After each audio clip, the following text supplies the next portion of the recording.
আসসালামু আলাইকুম ছোট্ট বন্ধুরা, this video is for our bachelor বন্ধু যাদের বিয়ে হলো না আর খাল্লাতে মন চাইলে আসলো না তাদের জন্য। আর প্রথমে একটি ইলিশ মাছ নিবা আর আল্লাহু আকবার করে দিবা, আর এখন গোসল দিয়ে দিবা, শেষ গোসল। আর পিস পিস করে যে কয়টা করে লাগলো তুমি কেটে নিবা আর রেস্টে রেখে দিবা। মরে গেল তাতে কি হলো না, একটু তো রেস্ট দরকার হলো।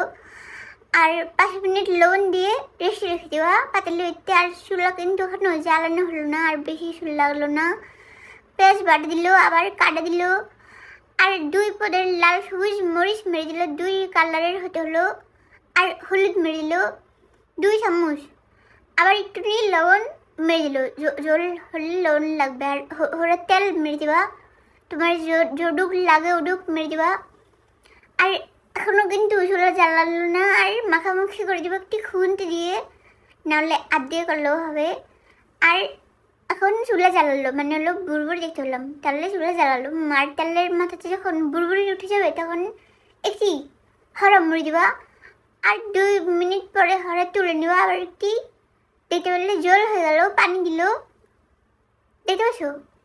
তাহলে জল হয়ে গেল। এখন আবার একটু উল্টি করে হরা মুড়ি দিবা, আর তখন তাড়াতাড়ি নাইতে চলে যাবা। আর এসে দেখবে যে তরকারি অনেক বক বক করতে থাকলো, তার মানে হলো তরকারি তাড়াতাড়ি এখন হয়ে যাবে।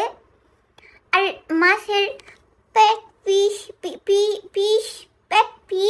2 পিসে হয়ে যাবে, তাহলে উল্টা করে দিবা। ওই জন্য আবার হরে তুলে নিবা, আর দেখতে বললে জল গন হলো মানে হলো তরকারি হয়ে গেল।